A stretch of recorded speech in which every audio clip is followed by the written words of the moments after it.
নমস্কার, শুভ সকাল সবাইকে। সকালের শুভেচ্ছা জানিয়ে আজকে আমি আমার গীতা পাঠ শুরু করছি। সবার যদি এই গীতা পাঠ শুনে ভালো লাগে অবশ্যই তোমরা একটা হরে কৃষ্ণা রাধে রাধে বলে একটা আমাকে অবশ্যই বলবে কেমন লাগলো। তোমরা সকালের দিনটা শুরু হোক আজকে আমার গীতা পড়া নিয়ে। গীতা পড়া যেমন শোনাও ভালো, সকালে উঠে পড়াও ভালো। তো সবাই শুরু করছি আমি আমার গীতা। সবাই সাথে থেকো, অবশ্যই পুরো গীতাটা শুনবে। গীতা শোভনেও আনন্দ আসে। হরে কৃষ্ণা হরে কৃষ্ণা হরে কৃষ্ণা। সম্পূর্ণ বাংলা ভাষায় এই গীতা পাঠটা শুরু হচ্ছে। তো তোমাদের বুঝতে আশা করি কোনো অসুবিধা হবে না। হরে কৃষ্ণ, রাধা মাধব, হরি বল।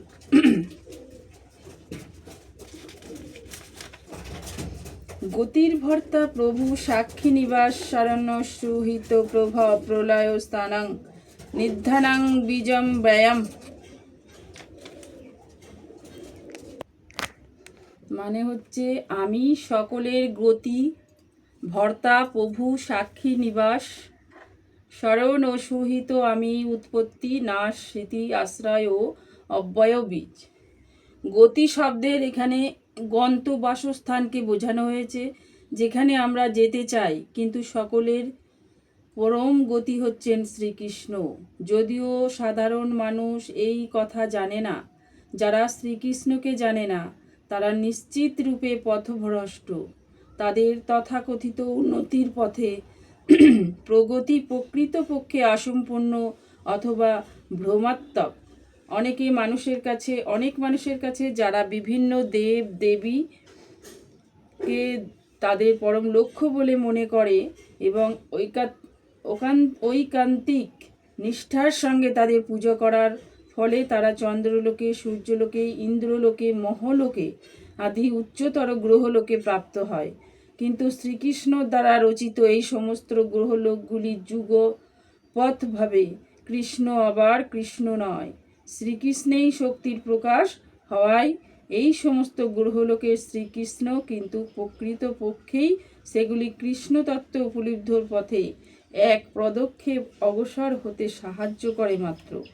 শ্রীকৃষ্ণের বিভিন্ন শক্তির সমীপবর্তী পরবর্তী হওয়া শ্রীকৃষ্ণের প্রতি পরোক্ষভাবে অগ্রসর হওয়ার মতো। তাই সময় ও সামর্থ্যের ব্যর্থ অপব্যয় না করে প্রত্যক্ষরূপে শ্রীকৃষ্ণকে দিকে অগ্রসর হওয়া বিধেয়। তার ফলে সময় ও শক্তি বাঁচানো যায়। উদাহরণস্বরূপ বলা যায়, যদি কোনো বাড়িতে উঠবার জন্য লিফট থাকে, তাহলে অনর্থক সিঁড়ি দিয়ে উঠবে কেন? যদি কারো বাড়িতে লিফট থাকে তাহলে অনর্থক সিঁড়ি দিয়ে কেন উঠবে? সব কিছুরই কৃষ্ণকে শক্তি আশ্রয় করে আছে। সুতরাং শ্রীকৃষ্ণকে আশ্রয় ব্যতীত কোনো কিছুর অস্তিত্ব থাকতে পারে না। শ্রীকৃষ্ণ পরম নিয়ন্তা, কারণ সব কিছুর তারই অধীনে এবং তারই শক্তিতে আশ্রয় করে সব কিছু বিদ্যমান। সমস্ত জীবের আন্তর্যামী রূপে শ্রীকৃষ্ণ হচ্ছেন পরম সাক্ষী। আমাদের নিবাস, দেশ, গ্রহলোক আদি যেখানে আমরা বসবাস করি তাও শ্রীকৃষ্ণ হচ্ছেন পরম আশ্রয় ও গতি। তাই আমাদের সুরক্ষার জন্য অথবা দুঃখ দুর্দশা দূরীকরণের জন্য তার শরণাগত হওয়া উচিত। যখন আমরা সুরক্ষার প্রয়োজন বোধ করব, আমাদের জানতে হবে কোনো জীবশক্তিকেই আশ্রয় বলে মানতে হয়। কোনো জীবশক্তিকেই আশ্রয় বলে মানতে হয়। শ্রীকৃষ্ণ হচ্ছেন পরম জীব সত্তা। যেহেতু শ্রীকৃষ্ণ আমাদের সৃষ্টির উৎস অথবা পরম পিতা, তাই শ্রীকৃষ্ণ অপেক্ষা অন্য কেউ সুহৃদয় হতে পারে না, অন্য কেউ হিতৈষী হতে পারে না। শ্রীকৃষ্ণ হচ্ছেন সৃষ্টির আদি কারণ এবং প্রলয়ান্তে পরম আশ্রয়। তাই শ্রীকৃষ্ণ হচ্ছেন সর্বকারণের পরম কারণ। তপঃ মধ্য মহং বর্ষং নির্গহম্য মৃত্যু সৃজামি চ অমৃতং চৈব মৃত্যুস্য সদসচ্চ হমৌজন। হে অর্জুন, আমি তাপ প্রদান করি এবং আমি বৃষ্টি বর্ষণ করি ও আকর্ষণ করি। আমি অমৃত এবং আমি মৃত, জড় ও চেতনা বস্তু উভয়ই আমার মধ্যে। তাই কি বলেছে, শ্রীকৃষ্ণ তার বিধি শক্তি বিদ্যুৎ ও সূর্যের মাধ্যমে তাপ ও আলোক বিকিরণ করেন। গ্রীষ্ম ঋতুতে তিনি বৃষ্টিকে আকাশ থেকে পড়তে দেন না, আবার বর্ষা ঋতুতে তিনি অবিরাম প্রচণ্ড বৃষ্টি বর্ষণ করেন।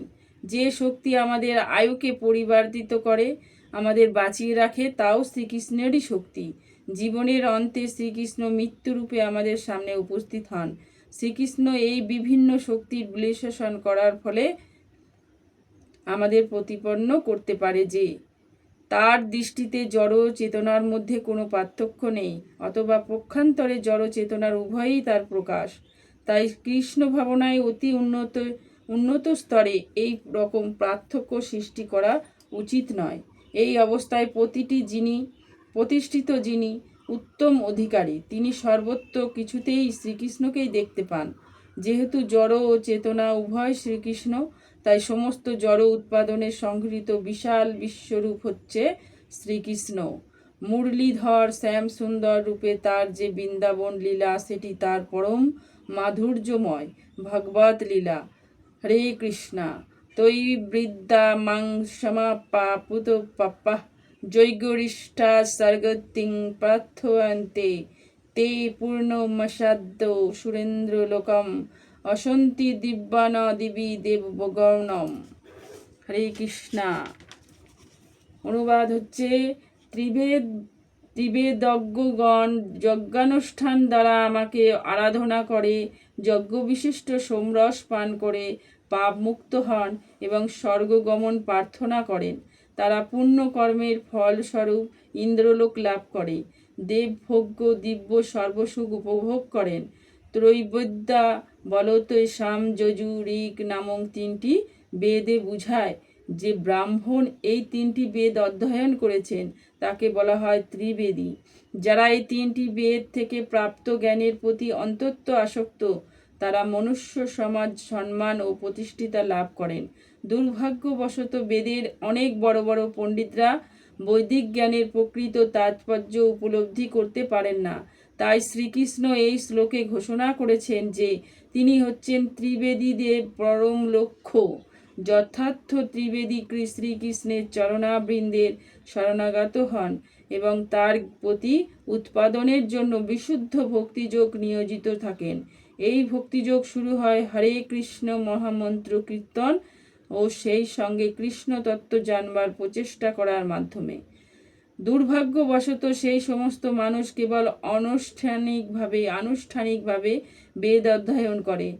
তারা ইন্দ্র চন্দ্র আদি দেবতাদের উদ্দেশ্যে যজ্ঞ করার প্রতি অন্তত আসক্ত হয়। এই প্রকার প্রচেষ্টার দ্বারা, এই ধরনের দেব প্রকাশের দ্বারা নিঃসন্দেহে প্রকৃত নিকৃষ্ট গুণের দোষ থেকে শুদ্ধ হয়। স্বর্গলোক, মহলোক, জনলোক, তপলোক আদি উচ্চলোক প্রাপ্ত হয়। এই সমস্ত স্বর্গলোকে একবার অধিষ্ঠিত হলে এই জগতের থেকে লক্ষ লক্ষ গুণ বেশি ইন্দ্রিয় তৃপ্তি সাধন করা সম্ভব হয়। হরে কৃষ্ণা কৃষ্ণ কৃষ্ণ হরে হরে। তে তং ভূতং স্বর্গলগং বিশালং ক্ষীণে পূর্ণে মত্তলোকং বিশন্তি এবং ত্রয়ী ধর্মব্রণু প্রপনা গতং কামকামাহ লভস্তে। তো কি বলেছে, তাই সেই বিপুল স্বর্গলোক উপভোগ করে পূর্ণ ক্ষয় হলে মর্ত্যলোকে ফিরে আসেন।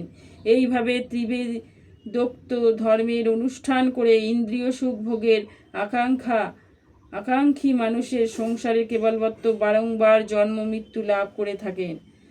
স্বর্গলোক উন্নতি হবার ফলে জীব তথাকথিত দীর্ঘ জীবন ও ইন্দ্রিয় তৃপ্তির শ্রেষ্ঠ সুযোগ সুবিধা লাভ করে, কিন্তু তারা চিরকাল সেখানে থাকতে পারে না। পূর্ণ কর্মফল শেষ হয়ে যাওয়ার পর তাকে আবার এই মর্ত্যলোকে ফিরে আসতে হয়। বেদান্ত সূত্রে নির্দেশিত পূর্ণ জ্ঞান জন্মাদ্যস্য যে প্রাপ্তি হয়নি, অথবা সে সর্বকারণের পরম কারণ শ্রীকৃষ্ণকে তত্ত্বগতভাবে জানতে পারেনি, সে মানব জীবনের পরম লক্ষ্য থেকে বিচ্যুত হয়েছে। সে কখনো স্বর্গলোকে উত্তীর্ণ হয় এবং তারপরে আবার এই মর্ত্যলোকে নেমে আসে, যেন সে নাগরদোলায় বসে কখনো উপরের দিকে কখনো নিচের দিকে পাক খেতে থাকে।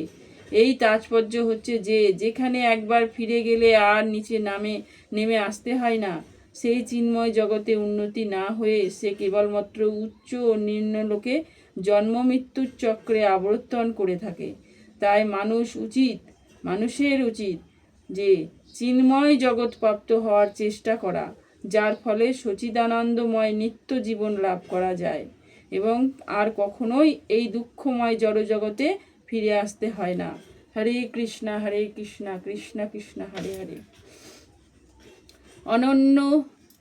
অনন্যশ্চিত্ত সয়ন্ত মাং যে জানা পশু পাশ্যেত্তে তেষাং নিত্য ভিযুক্তানাং যোগক্ষেম বহামধ্যম।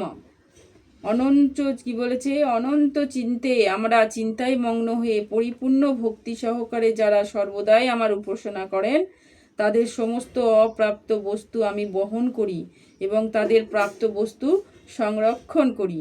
যিনি কৃষ্ণ ভাবনা ছাড়া এক মুহূর্ত থাকতে পারে না, তিনি শ্রবণ কীর্তন স্মরণ বন্দন অর্চন পাদসেবন দাস্য সখ্য ও আত্মনিবেদনের দ্বারা নবধা ভক্তিপরায়ণ হয়ে 24 ঘন্টা শ্রীকৃষ্ণের স্মরণ ছাড়া অন্য কিছু করেন না। ভক্তি এই সমস্ত ক্রিয়া পরম মঙ্গলময় এবং পারমার্থিক শক্তি সম্পন্ন, যার ফলে ভক্ত আত্ম উপলব্ধির পূর্ণতা লাভ করতে পারেন। তখন আর একমাত্র অভিলাষ হয় ভগবানের সঙ্গ লাভ করা। এই প্রকার ভক্ত অনায়াসে নিঃসন্দেহে ভগবানের সান্নিধ্য লাভ করে, তাকে বলা হয় যোগ্য। ভগবানের কৃপার ফলে এই ধরনের ভক্তদের আর কখনোই এই জড়জাগতিক বৃদ্ধ জীবনে ফিরে আসতে হয় না। ক্ষেম কথাটির অর্থ হচ্ছে ভগবানের কৃপাময় সংরক্ষণ। যোগের দ্বারা কৃষ্ণ ভাবনা লাভ করতে ভগবান ভক্তকে সহায়তা করেন এবং তিনি পূর্ণরূপে কৃষ্ণ ভাবনায় ভাবিত হয়ে ভগবান তাকে দুঃখময় বদ্ধ জীবন থেকে পতিত হবার সম্ভাবনা থেকে রক্ষা করেন। যেহ পান্য দেবতা ভক্তা যন্ত্রে শ্রদ্ধায়ন্তিতা তেহপি মামেম কন্তেয় যজন্ত বিধি পূর্বকম।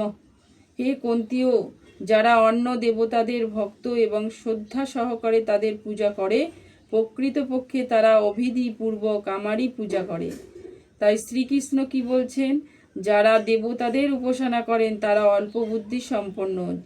যদি এই ধারণা উপাসনা পরোক্ষভাবে আমাদেরই উপাসনার উদাহরণস্বরূপ বলা যায়, গাছের গোড়ায় জল দেওয়ার পরিবর্তে কেউ যদি তার ডালপালায় জল দিতে থাকে, তবে সেটি সে করে যথেষ্ট জ্ঞানের অভাবে অথবা সাধারণ নিয়মিত পালন না করার ফলও। তেমনি দেহের প্রতিটি অঙ্গ প্রত্যক্ষকে সেবা করার উপায় হচ্ছে উদরের খাদ্য প্রদান করা।